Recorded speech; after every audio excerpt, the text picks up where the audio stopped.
सत्य समाचार, तटस्थ समाचार, समाज बदल्ने हाम्रो अभियान। नमस्कार, यो हो टाइम समाचार। म वीरेन्द्र मन्सुर गरौँ क्याथ ल्याब उद्घाटन सम्बन्धी प्रसङ्गबाट। मुख्यमन्त्री सरोज कुमार यादवद्वारा क्याथ ल्याबको उद्घाटन गरिएको छ। यसले मुटु रोगीले अब जनकपुरमै उपचार पाउनेछन्।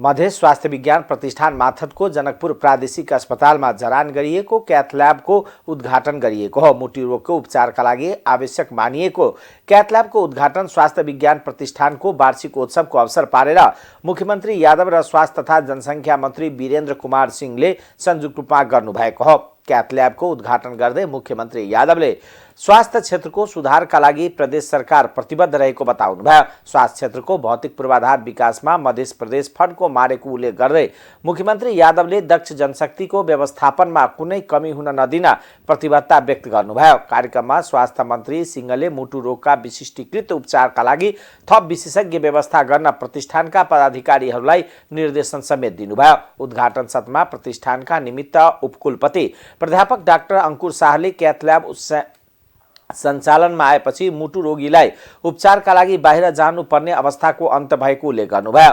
मध्य प्रदेशमा सरकारी स्तरमा पहिलो क्याथ ल्याब सञ्चालनमा आएको हो। मुख्यमन्त्री सरोज कुमार यादवले विकास निर्माण, शिक्षा र स्वास्थ्य क्षेत्रलाई दलीय राजनीतिबाट मुक्त गर्नुपर्नेमा जोड दिनुभएको छ। मध्य स्वास्थ्य विज्ञान प्रतिष्ठानको जनकपुर धाममा आयोजित तेस्रो वार्षिकोत्सव समारोहमा मुख्यमन्त्री यादवले शिक्षा, स्वास्थ्य जस्ता विकासका आधारभूत संरचनामा दलीय राजनीति अनुपयुक्त हुने भन्दै विकास निर्माणका कामका लागि बजेटको अभाव हुन नदिने प्रतिबद्धता व्यक्त गर्नुभयो। यसअघि प्रदेशमा बजेटको सकसबारे उठेको प्रश्नको जवाबमा उहाँले प्रतिष्ठान सञ्चालनका लागि चाहिने रकममा कन्जुस्याई नगरिदिन आग्रह गर्नुभयो। सामान्य उपचारका लागि काठमाडौँ, धरान, चितवन जानुपर्ने बाध्यता अन्त गर्न र गुणस्तरीय सेवा प्रवाह गर्न चिकित्सकहरूलाई अनुरोध गर्दै मुख्यमन्त्री यादवले बजेट पुगेन भनेर माग उठाइरहनु भन्दा उपलब्ध स्रोत र साधनको समुचित उपयोग गर्नुपर्ने बताउनुभयो। मध्य स्वास्थ्य विज्ञान प्रतिष्ठानमा यही महिनाभित्र उपकुलपति नियुक्ति गरिने उहाँले जानकारी दिनुभयो। स्वास्थ्य तथा जनसङ्ख्या मन्त्री एवं सहकुलपति वीरेन्द्र प्रसाद सिंहले प्रतिष्ठानलाई अध्ययन अध्यापनको गौरवमय संस्था बनाउने प्रतिबद्धता व्यक्त गर्नुभयो। प्रतिष्ठानका रेक्टर प्राध्यापक डाक्टर अंकुर शाहको अध्यक्षतामा भएको समारोहमा रजिस्ट्रार प्राध्यापक डाक्टर विनोद यादवले प्रतिष्ठानको प्रगति र भावी कार्यदिशाबारे प्रकाश पार्नुभएको थियो। महोत्तरीको शम्सी गाउँपालिका 2 पर्सामा महावीर झण्डाको कलश यात्राका क्रममा दुई समुदाय बीच झडप भएको छ। शम्सी गाउँपालिका 1 बाट सुरु भएको कलश यात्रा वार्ड नम्बर 2 स्थित नुरी मस्जिद नजिक पुगेपछि झडप भएको हो। झडप नियन्त्रणका लागि प्रहरीले 4 राउन्ड हवाई फायर गरेको जिल्ला प्रहरी कार्यालय महोत्तरीले जनाएको छ। झडपका क्रममा 3 जना सामान्य घाइते भएका छन्। हिन्दू समुदायले निकालेको कलश यात्राको क्रममा मस्जिदमा ढुङ्गा प्रहार भएको मुसलमान समुदायको दाबी छ। कलश यात्राको आयोजकहरूले भने मस्जिदमा ढुङ्गा प्रहार नभएको दाबी गरेका छन्। रौतहटको मध्यभाग गरुडा स्थित हाल बन्द रहेको अवस्थामा रहेको श्रीराम सुगर चीनी मिल पुनः सञ्चालन हुने सक्ने टोलीको निष्कर्ष रहेको छ। उद्योग तथा वाणिज्य, श्रम तथा उपभोक्ता हित समिति अन्तर्गतको चीनी उद्योग तथा उखु किसानहरूको समस्या समाधान र सुझाव उपसमितिले मिलको स्थलगत निरीक्षणपछि उक्त निष्कर्ष निकालेका हुन्। समितिका संयोजक किसान श्रेष्ठ नेतृत्वको टोलीले श्रीराम सुगर मिलका शुक्रबार स्थलगत अनुगमन निरीक्षण गरेको थियो। संघीय सांसद श्रेष्ठले निरीक्षण पश्चात श्रीराम सुगर मिल पुनः सञ्चालन गराउन आफू लागि परेको बताउनुभयो। मिलका सम्पूर्ण उपकरण साधन स्रोत हुँदा पनि मिल बन्द गर्नु दुःखद भएको बताउँदै पुनः सञ्चालनका लागि उहाँले प्रतिबद्धता जनाउनुभयो। 700 भन्दा बढी मजदुर र कर्मचारीलाई प्रत्यक्ष रोजगारी, 20,000 बढी किसान लाभान्वित हुने श्रीराम सुगर मिल जिल्लाका लागि धरोहर भएको श्रेष्ठको भनाइ छ। मिल बन्द हुँदा संयोग मजदुर, कर्मचारी रोजगारी गुमाउनु, हजारौं किसानलाई आर्थिक क्षति बेहोर्नु पर्ने अवस्था भएकोले मिल पुनः सञ्चालनको विकल्प नरहेको उहाँको धारणा थियो। उहाँले मिल सञ्चालनका निमित्त समितिमा व्यापक छलफलपछि निर्णयसहित सरकारलाई सुझाव दिने बताएका थिए। श्रीराम सुगर मिल लिमिटेड सञ्चालन सङ्घर्ष समितिले उद्योग सञ्चालन गराउन संसदीय समिति टोलीलाई ज्ञापन पत्र समेत बुझाएका थिए। अनुगमनका क्रममा टोली संयोजक किसान श्रेष्ठ, उपसमिति सदस्य तथा राष्ट्रिय स्वतन्त्र पार्टीका सांसद गणेश पराजुली, पूर्व मन्त्री डाक्टर बंशीधर मिश्रा, नेकपा एसकी नेत्री सरला गुरुङ, गरुडा नगरपालिकाका मेयर कन्थी मणि प्रसाद जयसवाल, प्रमुख जिल्ला अधिकारी हिरालाल रेग्मी, नेपाल प्रहरीका एसपी महेन्द्र कुमार श्रेष्ठ, सशस्त्र प्रहरीका एसपी माधव रेग्मी, मेयरका प्रत्याशी ब्रिज किशोर यादव, उखु उत्पादक संघ रौतहटका अध्यक्ष अशोक यादव लगायतको सहभागिता रहेको थियो।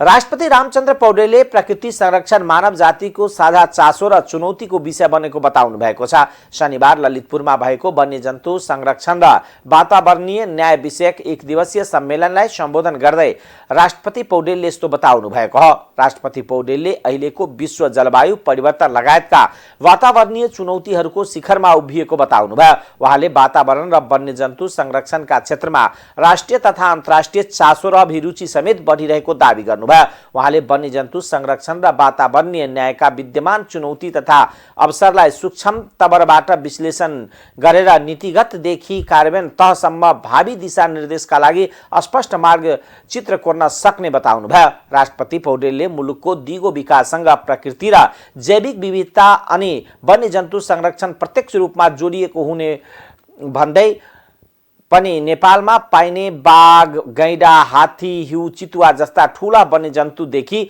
ससाना वन्यजन्तुसम्मले पारिस्थितिकीय प्रणाली सन्तुलनमा खेल्ने भूमिकाबारे जानकार हुन आवश्यक रहेको बताउनुभयो। उहाँले मानव र वन्यजन्तु बीचको द्वन्द्व, वन्यजन्तुको चोरी सिकारी, अवैध व्यापार जस्ता वन्यजन्तु अपराधका घटनाहरू र यसको द्वन्द्वका व्यवस्थापन, अपराध नियन्त्रण तथा संरक्षणका विद्यमान मुद्दाहरूलाई यथोचित प्रभावकारी रूपमा सम्बोधन कसरी गर्ने भनेर सोच्नुपर्ने आवश्यकता रहेको उल्लेख गर्नुभयो। वातावरणीय न्यायका विद्यमान चुनौती तथा अवसरलाई सूक्ष्मतम तवरबाट विश्लेषण गरेर नीतिगतदेखि कार्यान्वयन तहसम्म र विशेष गरिकन न्यायिक क्षेत्रसम्म यस कार्यमा लाग्ने सबैलाई भावी दिशानिर्देशका लागि स्पष्ट मार्गचित्र कोर्न सफल हुनेछ भन्ने मलाई विश्वास छ। मुलुकको दिगो विकाससँग प्रकृति तथा जैविक विविधता अनि वन्यजन्तु संरक्षण प्रत्यक्ष रूपमा जोडिएको हुन्छ। त्यसमा पनि नेपालमा पाइने बाघ, गैंडा, हात्ती, हिउँ, चितुवा जस्ता ठूला वन्यजन्तुदेखि ससाना वन्यजन्तुसम्मले पारिस्थितिकीय प्रणाली सन्तुलनमा खेल्ने भूमिकाबारे हामी जानकार छौँ। तर यस सम्बन्धी आम जनचेतनाको स्तर के कस्तो छ त्यसले महत्त्वपूर्ण भूमिका खेल्छ। अनि वन्यजन्तुबारे कुरा गरिरहँदा मानव र वन्यजन्तु बीचको द्वन्द्व, वन्यजन्तुको चोरी सिकारी, अवैध व्यापार जस्ता वन्यजन्तु अपराधका घटनाहरू र यसको द्वन्द्व व्यवस्थापन, अपराध नियन्त्रण तथा संरक्षणका विद्यमान मुद्दाहरूलाई यथोचित प्रभावकारी रूपमा सम्बोधन कसरी गर्ने भनेर सोच्नुपर्ने आवश्यकता छ भन्ने मलाई लाग्छ। वन्यजन्तु संरक्षणको फलस्वरूप तिनको बढ्दो सङ्ख्याले निम्त्याएको उचित व्यवस्थापनको समस्या, वन्यजन्तु मैत्री भौतिक पूर्वाधारको व्यवस्था, राष्ट्रिय क्षमता विकास, क्रियाशील राज्यका संयन्त्रहरू आदिको आवश्यकताले विशेष रूपमा वन्यजन्तु लक्षित कार्यक्रमहरूको अपरिहार्यता र कार्यान्वयनको पाटोलाई जोड दिनुपर्ने देखिन्छ। वन्यजन्तु संरक्षण कार्यक्रमलाई जनसहभागिता र समुदायमा आधारित रहेर विशेष जोड दिई थालिएका कार्यहरू कतिको दूरदर्शी र दूरगामी सकारात्मक प्रभाव पार्न सक्ने खालका छन् भन्ने कुरा प्रमाणित गर्न सक्नु नेपाल सरकारका माझ अहिलेको समय अवसरका रूपमा देखा परेको मैले ठानेको छु। वातावरणीय न्यायको सन्दर्भमा परिवर्तनशील अवस्थालाई मध्यनजर राखेर न्यायिक दृष्टिकोणको खाँचोमा केन्द्रित हुनु आजको यस बृहत जमात तथा सम्बन्धित सबै न्यायिक र तीन तहको सरकारका सबै सरोकारवाला निकायहरूको आवश्यकता हो भन्ने पनि मलाई लागेको छ।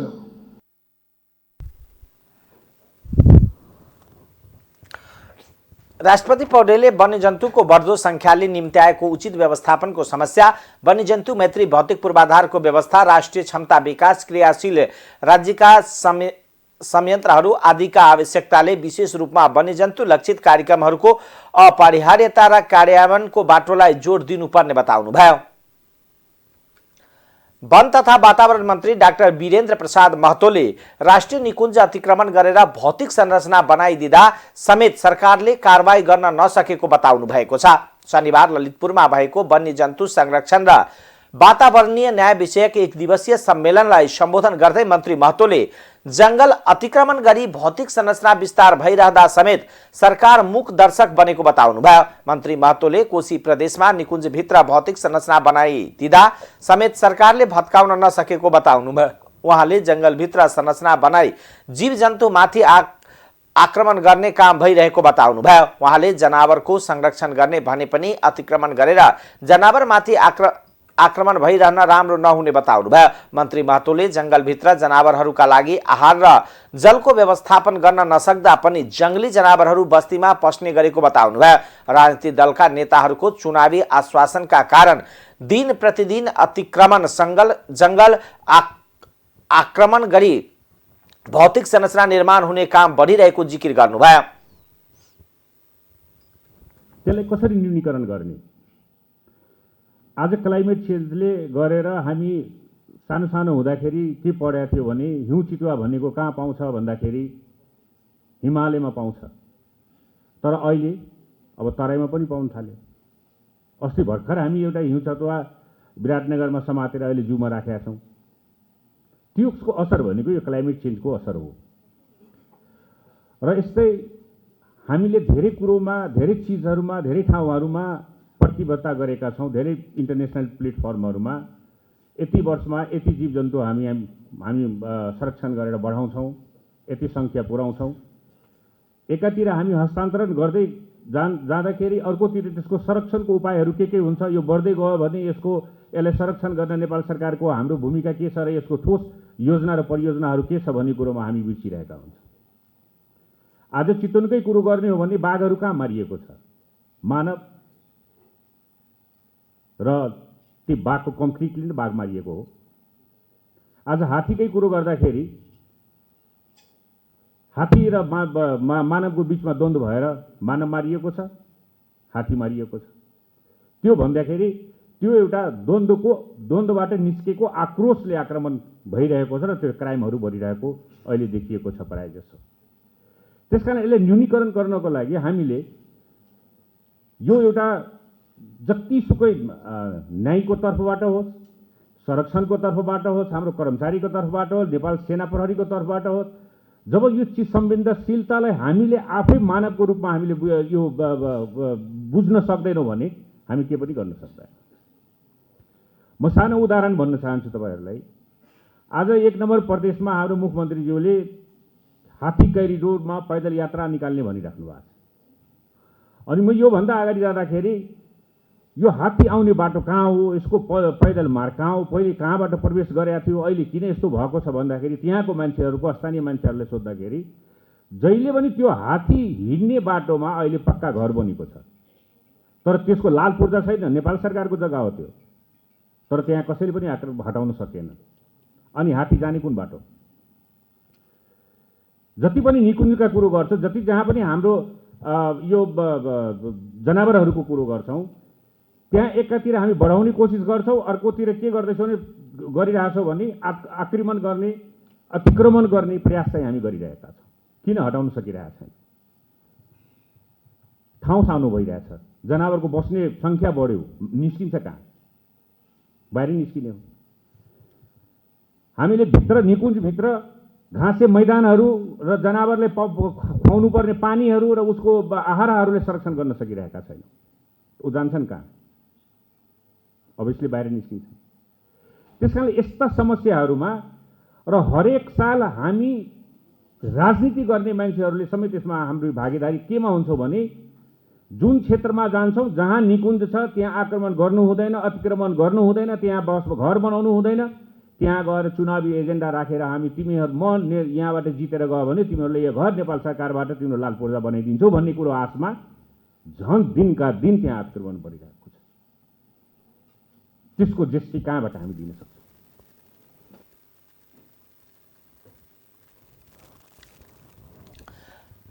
मन्त्री महतोले मानव जनावर द्वन्द्व न्यूनीकरणका लागि आवश्यक पहलको काम भइरहेको पनि बताउनुभयो।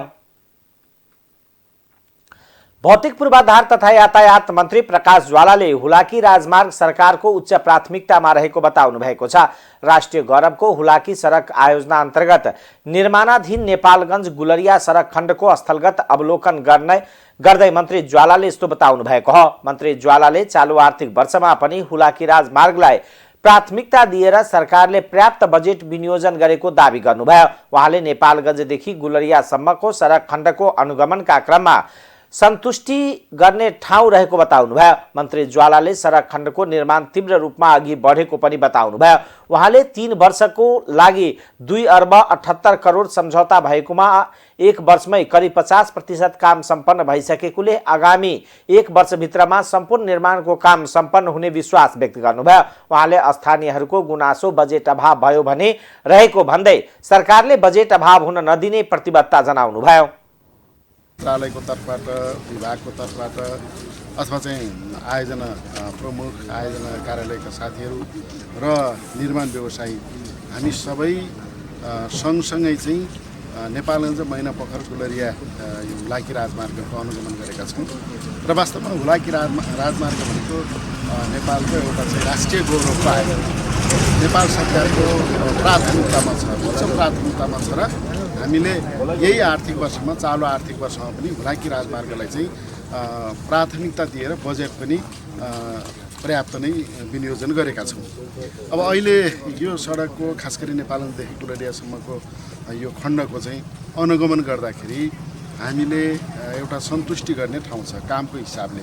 यहाँ यो सडकको जो साइड क्लियरेन्स गर्ने कुरा हो, राइट अफ वे क्लियर गर्ने कुरा हो, अथवा रुख कटानीको कुरा होला, अथवा घट्टाहरा हटाउने कुरा लगायतका विषयहरू, बिजुलीका पोल तारहरू हटाउने कुरामा चाहिँ कार्यालयले तीव्र रूपमा काम गर्यो र सबै जसो चाहिँ समस्या समाधान भइसकेका छन्। केही ठाउँमा चाहिँ अलिकति जनताले चाहिँ वारपार गर्ने एक्सेसको निम्ति कुराहरू राखेका छन्, ती पनि हामीले समाधान गर्दै गएका छौँ र निर्माण व्यवसायको तर्फबाट जो चाहिँ शर्मा एन्ड कम्पनीले काम गरिरहेको छ, यो कामको गति हेर्दाखेरि उहाँहरूको काम तीव्र रूपमा चाहिँ अगाडि बढेको छ। खास गरी यो 3 वर्षको निम्ति सम्झौता भएको 2 अर्ब 78 करोड सम्झौता भएको यो चाहिँ राजमार्गको काम 1 वर्षमै करिब 50% प्रगति हुनु भनेको एउटा चाहिँ उत्साहजनक अवस्था नै हो। वास्तवमा चाहिँ हामीले चाहिँ ठेक्का टेन्डर गर्ने अनि कन्ट्र्याक्टरले चाहिँ काम लिने, काम अस्तव्यस्त हुने, आर्थिक गतिविधिको हिसाबले, व्यापारिक हिसाबले ओझेल पर्दै गएको छ र फेरि यो क्षेत्रलाई चाहिँ अलि बुस्ट अप गर्नका निम्ति सडकलाई जसरी प्राथमिकता दिएका छौँ त्यसै अनुसार काम भइरहेको छ। अब यहाँ हामीले एउटा चाहिँ समस्या अब पहिलेदेखि पनि चाहिँ भन्दै आउनुभएको छ, साथीहरूले जोड पनि गरिरहनु भएको छ, तर काम पनि तीव्र रूपमा भइरहेको छ। यो कामले पनि गति लिइरहेको छ हैन, तर चाहिँ बजेटको अभाव भयो भन्ने खालको चाहिँ एउटा गुनासो धेरै सुनिएको छ। त्यसकारण चाहिँ अब यो बजेट अभावलाई पूर्ति गर्नका निम्ति जुन खालको चाहिँ जस्तो अब कन्ट्र्याक्टरले त स्वाभाविक रूपमा यो कुरा चाहिँ उठाउनु नै हुने भयो, कार्यालय तर्फबाट पनि चाहिँ एकदम चाहिँ जोड भइरहेको छ। आयोजना कार्यालयको तर्फबाट यहाँका हामीले के देख्यौँ भने विभिन्न ठाउँमा जाँदाखेरि चाहिँ व्यवसायप्रति चाहिँ स्थानीय जनताको आक्रोश हुन्थ्यो, तर स्थानीय जनताले यहाँका जनप्रतिनिधिले पनि चाहिँ छिटोभन्दा छिटो चाहिँ अलि पेमेन्ट दिनुपर्छ र कामलाई अगाडि बढाउनका निम्ति सजिलो हुन्छ, छिटो काम हुन्छ भन्ने खालको छ।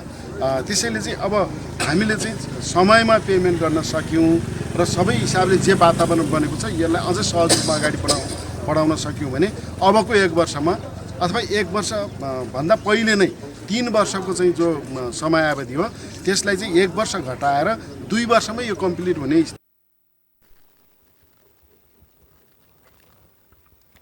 मन्त्री ज्वालाले नेपालगञ्ज गुलरिया खण्डमा निर्माण व्यवसायलाई काम गरेको भुक्तानी दिन बाँकी रहेको भन्दै अर्थ मन्त्रालयमा बजेट माग गरिएकोले कामलाई निरन्तरता दिन आग्रह गर्नुभयो। हुलाकी राजमार्ग निर्देशनालय आयोजना कार्यालय नेपालगञ्जमा प्रमुख लीला बहादुर भण्डारीका अनुसार मूल्यवृद्धि कर बाहेकका 2 अर्ब 78 करोड 41 हजारमा 2082 मङ्सिर 27 गते सम्पन्न गर्ने गरी गत वर्ष माघ 25 देखि शर्मा एन्ड कम्पनीले काम सुरु गरेको हो। जलवायु क्षेत्रमा कार्यरत राष्ट्रिय तथा अन्तर्राष्ट्रिय सङ्घ संस्थाहरूले पर्वतीय क्षेत्रको विकासलाई प्राथमिकतामा राख्न माग गर्दै काठमाडौँ घोषणापत्र जारी गरेका छन्। काठमाडौँमा जारी विश्व सामाजिक मञ्चको 16औं संस्करणमा भएको 2 दिने विश्व जलवायु न्याय सम्बन्धी सम्मेलनले काठमाडौँ घोषणापत्र जारी गरेको हो।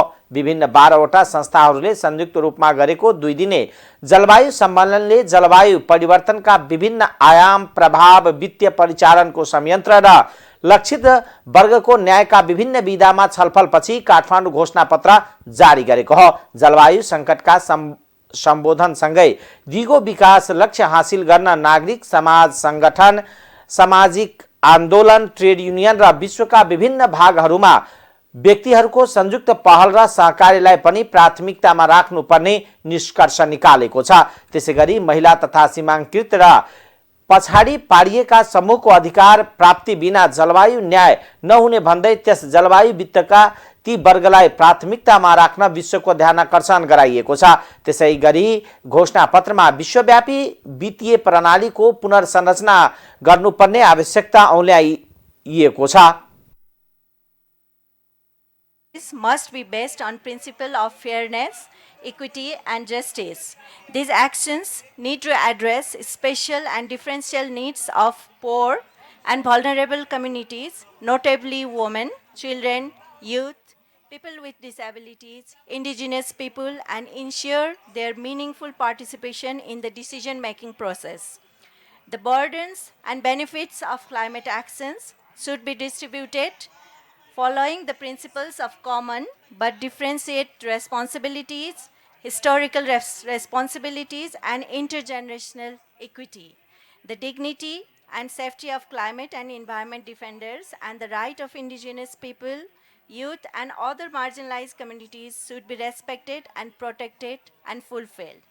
The Himalayan cryosphere, a vital resource for over 2 billion people, faces an alarming decline of 1/3 of its glacier volume by century's end. Even with effort to limit warming to 1.5 degrees centigrade. Additionally, the loss of 80% of current glacier volume by the end of century looms as an unprecedented threat to the region, accelerating species extinction and intensifying hazards like flood, landslide, and droughts. The Himalayan mountain is a symbol of all the other areas where the cryosphere is disappearing. The similar problem exists for the Alps, the Andean chain, and all the other, including Arctic and Antarctica. Through the Mountain Partnership, the only UN alliance dedicated to mountains and its Aspen Declaration, we recommend engaging the international community to prioritize climate action and investment in mountain regions and build on the framework of 5 years of action for the development of mountain region 2020-23, 2027. It's urgency to reinform the global financial system that guarantees scale up, predictable, transparent, and equitable flow and risk countries should be part of reform. We assert that developed and emerging developing countries must come with a new financial package for post-developing countries for post-2025 that are now and additional. Public finance as core, consider indebtedness reaching out subnational levels. This year, it is likely the world will reach a 1.5 degree temperature rise. There is no other way to reverse it than rapid and immediate emission cut by all countries, corporations, and individuals. We are worried about the lack of urgency from the countries to take ambitious action to cut emission, and the cost of inaction is already causing reversible loss and damage, particularly in developing countries. We people call all countries to respect science and take urgent action. Hail to people power, hail to जलवायु सङ्कटलाई सम्बोधन गर्न र निष्पक्ष तथा अधिकारमा आधारित न्यायपूर्ण विकल्पहरू खोज्न सवालमा सम्मेलनमा छलफल भएको थियो। 2 अर्बभन्दा बढी मानिसका लागि अत्यावश्यक पानीको स्रोत बनेको हिमाली क्षेत्रको हिउँ शताब्दीको अन्त्यसम्ममा 1/3 गिरावट आउने र पृथ्वीको तापक्रमलाई पनि नियन्त्रण बाहिर जाने स्थितिलाई मध्यनजर गर्दै पर्वतीय साझेदारी र समन्वयलाई विशेष प्राथमिकतामा राख्नुपर्ने विषयलाई पनि सम्मेलनले विशेष प्राथमिकताका साथ उठाएको छ। सम्मेलनमा विश्वका विभिन्न मुलुकमा जलवायु न्यायको क्षेत्रमा कार्यरत अधिकारी कर्मीहरूको सहभागिता रहेको थियो। संघीय संसद राष्ट्रिय सभाको दिगो विकास तथा सुशासन समितिका सभापति प्रकाश पन्तले नेपालमा दिगो विकास लक्ष्य हासिल गर्नका लागि सरकारले बजेटको व्यवस्था गर्न नसकेको बताउनु भएको छ। सभापति पन्तले प्रदेश र स्थानीय तहमा त बजेट जथाभावी खर्च गर्ने परिपाटी नै बसेको जिकिर गर्नुभयो। शनिबार काठमाडौँमा आयोजित दिगो विकास लक्ष्य सम्बन्धी 1 दिवसीय कार्यक्रममा बोल्दै उहाँले दिगो विकास लक्ष्य हासिल हुने गरी आवश्यक बजेटको व्यवस्था गर्न सरकारलाई सचेत गराउनुभयो।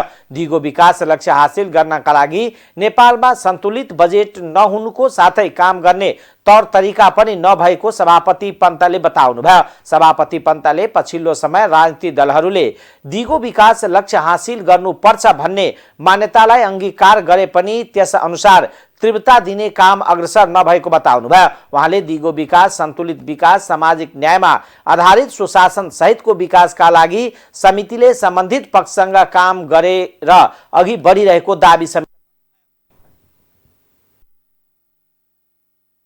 एक तिहाई बजेट चाहिँ जिरो कोडिङमा त्यो कता कता खर्च गर्यो अन्दाज हुन्न त्यस्तो भएको छ।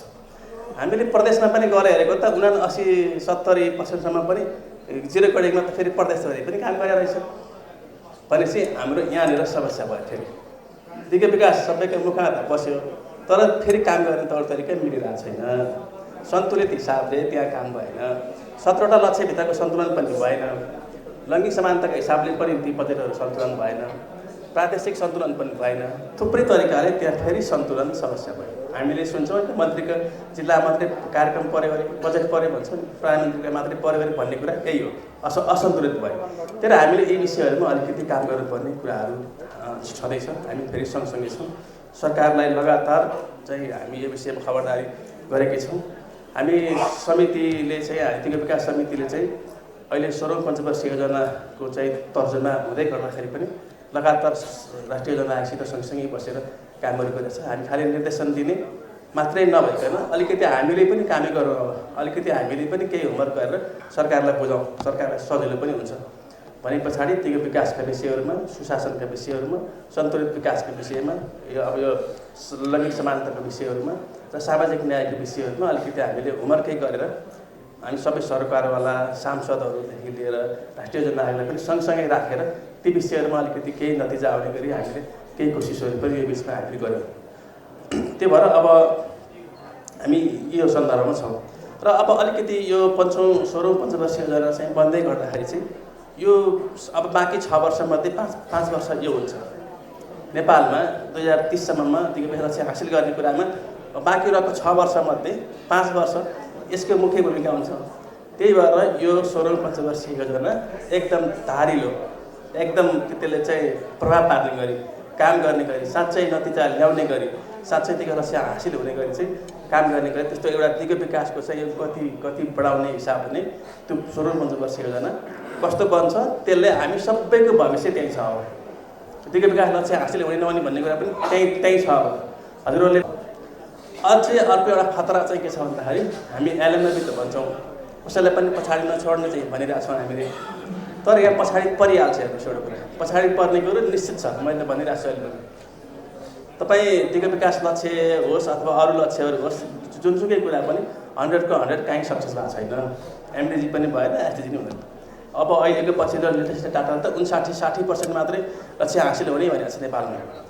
यही गति हो भने करिब 59-60% मात्र लक्ष्य हासिल हुन्छ भनेपछि 40% त लक्ष्य हासिल हुन्न नि त। जहिले पनि यो 60-70% मै हाम्रा उपलब्धिहरू पुरा हुन्छन्। सरकारले रिपोर्ट लेखिहाल्छ, भिएनआर रिपोर्ट नै हामी त सक्सेस भयो भनिहाल्छ।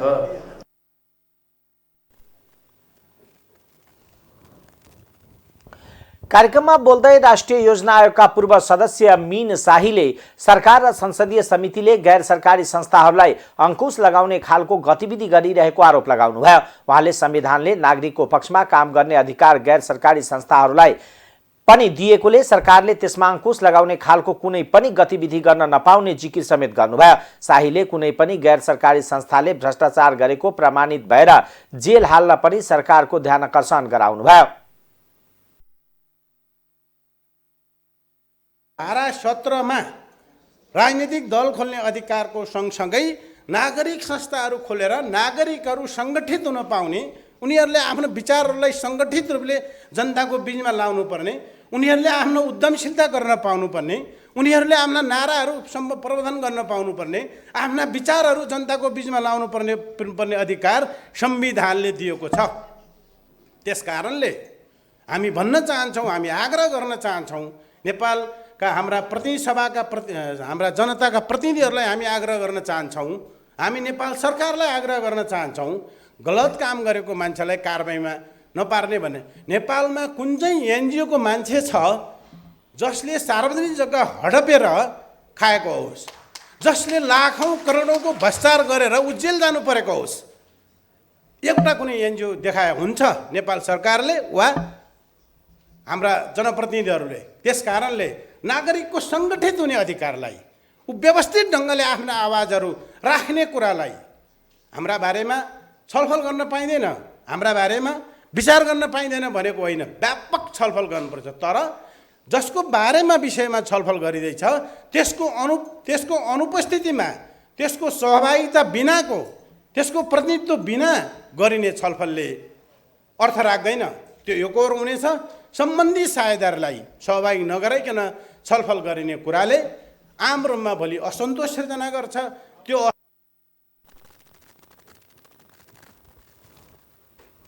गैर सरकारी संस्था महासंघ नेपालका अध्यक्ष रामप्रसाद सुवेदीले नेपालमा भ्रष्टाचार विषयले गर्दा बाह्य लगानी भित्र्याउने काममा समस्या भइरहेको बताउनुभयो। उहाँले दात्री निकायहरूलाई समेत भ्रष्टाचारका लागि नेपालमा अनुदान सहायता उपलब्ध गराउन समस्या परिरहेकोले सरकारले यसको नियन्त्रणमा विशेष ध्यान दिनुपर्ने आवश्यकता समेत औल्याउनुभयो। करप्सनको कुरा गर्यो भनेदेखि दिनदिनै मिडियामा ठुल्ठुला अक्षरमा करप्सनका कुराहरू आएको छ। यसले पनि चिन्ता बनाएको छ र अन्तर्राष्ट्रिय जगतलाई पनि यसले असर पार्छ। अघि हाम्रो सचिवज्यूले चाहिँ लगानीको लागि रिक्वेस्ट गर्नुभयो। यहाँ आउने हडल्सहरू छ लगानीमा, विदेशी अनुदान आउँदा त यहाँ 11-12वटा 15वटा हडल्सहरू भएर दात्री निकायका मान्छे पछाडि फर्किन्छ भनेदेखि यहाँ चाहिँ लगानी गरेर अनि त्यसपछि म रिटेल लान्छु भन्ने चाहिँ कम्पनीहरू कसरी आउन सक्छ? यो हडललाई कसरी पार गर्ने? यो कुरा पनि एउटा महत्त्वपूर्ण छ।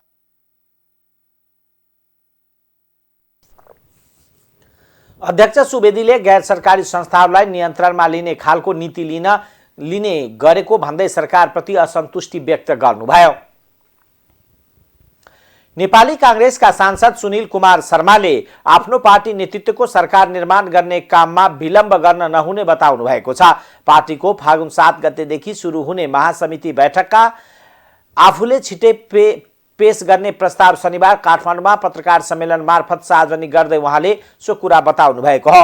वर्तमान अप्राकृतिक गठबन्धनका कारण नेपाली कांग्रेस जनताप्रतिको जिम्मेवारीबाट विमुख भएको प्रश्न उठिरहेको दावी गर्दै सांसद शर्माले पार्टीको रूपान्तरण र आफू नेतृत्वको जनमुखी सरकार निर्माण गरी जनताको भरोसा योग्य पार्टी निर्माण गर्नुपर्ने आफ्नो प्रस्ताव रहेको पनि प्रश्न पार्नुभयो। भ्रष्टाचार र कुशासनले थिलो भएको राज्य संयन्त्र र सीमित व्यक्तिको कब्जामा रहने पार्टी प्रणाली र सरकार निर्माणको ढाँचा र मुलुकको वर्तमान यावत समस्याका सम्बन्धमा नेपाली कांग्रेस कानमा तेल हालेर बस्न नमिल्ने उहाँको भनाइ थियो।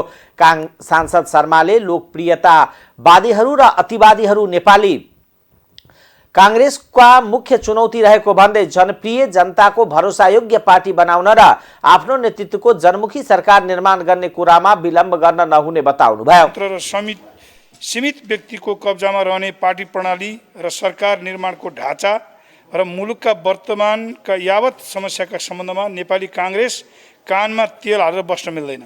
कांग्रेस आफ्नो नीतिमा प्रष्ट हुन जरुरी छ।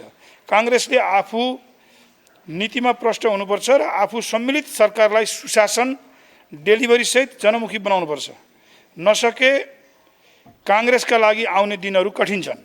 आदरणीय साथीहरू, लोकप्रियतावादीहरू र अतिवादीहरू अहिले नेपाली कांग्रेसका मुख्य चुनौती हुन्। कांग्रेसले जनप्रिय जनताको भरोसायोग्य पार्टी बनाउने र आफ्नो नेतृत्व जनमुखी सरकार निर्माण गर्ने कुरामा विलम्ब गर्नु हुँदैन। अप्राकृतिक गठबन्धनका कारण नेपाली कांग्रेस अहिले जनताप्रतिको जिम्मेवारीबाट विमुख भइरहेको भनेर जनताले प्रश्न उठाइरहेका छन्। मैले नेपाली कांग्रेसको रूपान्तरण र कांग्रेसको नेतृत्वमा जनमुखी र जनताप्रति उत्तरदायी सरकार निर्माण गरी जनताको भरोसायोग्य पार्टी निर्माणका लागि आफ्ना प्रष्ट एजेन्डा सहितको महासमिति बैठकका लागि प्रस्ताव ल्याए।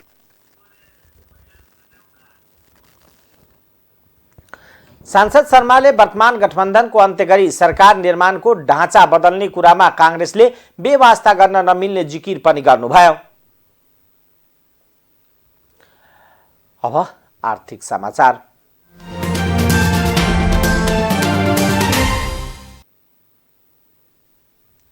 नेपालको सार्वजनिक ऋण 23 खर्ब 86 अर्ब रुपियाँ नाघेको छ।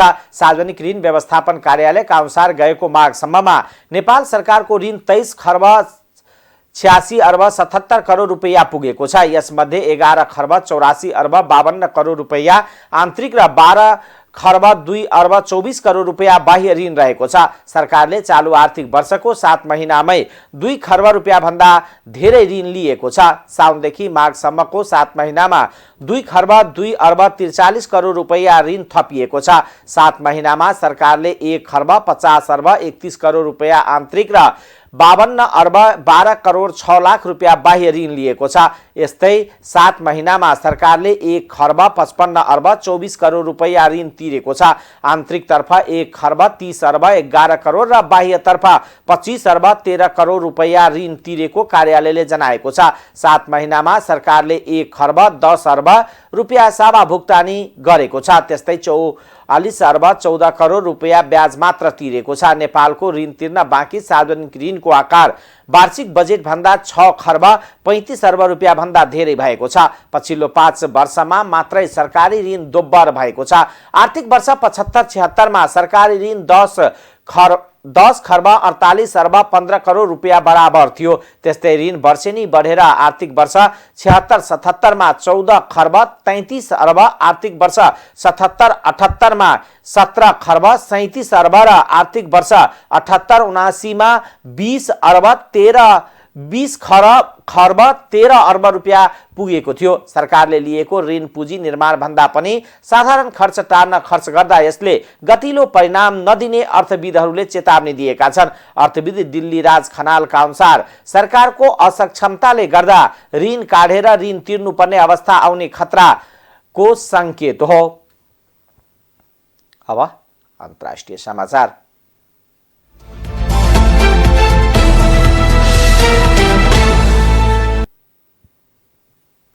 अफ्रिकामा झण्डै 10 करोड बाल बालिका तथा युवा विद्यालयको पहुँच बाहिर रहेको पाइएको छ।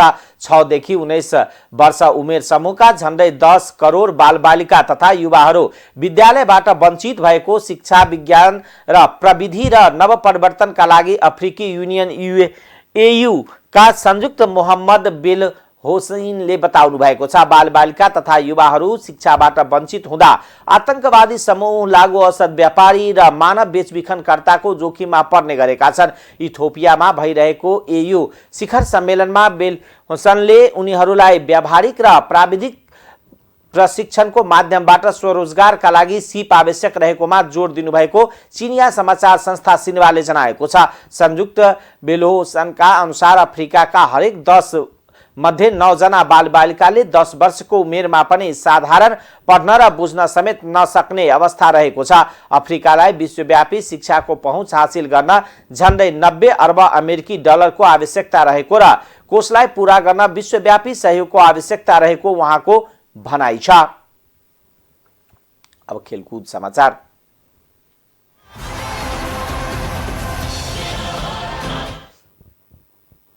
आईसीसी क्रिकेट विश्वकप लिग 2 दोस्रो खेलमा नेपालले नेदरल्यान्डसँग 9 विकेटले हराएको छ। नेदरल्यान्डलाई 9 विकेटले हराएको छ। नेदरल्यान्डले दिएको 138 रनको सामान्य लक्ष्य नेपालले 15 ओभर 2 बलमा मात्र 1 विकेट गुमाएर भेटायो। नेपालका आसिफ शेख र अनिल शाहले अर्धशतक बनाए। आसिफ 54 र अनिल 57 रनमा नट आउट रहे। अस्ति बिहीबारदेखि सुरु भएको लिगको पहिलो खेलमा नेपाल नाम्बियासँगको 4 विकेटले पराजित भएको थियो। नाम्बियासँग नेपाल 132 रनमै अल आउट भएको थियो। आईसीसी क्रिकेट विश्वकप लिग 2 अन्तर्गत 2024 देखि 2027 सम्मको श्रृङ्खलामा लिग 2 को शीर्ष 4 वटा टोलीले सिधै विश्वकप छनौट खेल्न पाउनेछन्। पुछारका 4 वटा टोलीले प्लेअफ खेल्नु पर्ने हुन्छ। टाइम्स समाचार अहिलेको लागि यति नै। हेर्दै गर्नुहोला टाइम्स टेलिभिजन। नमस्कार।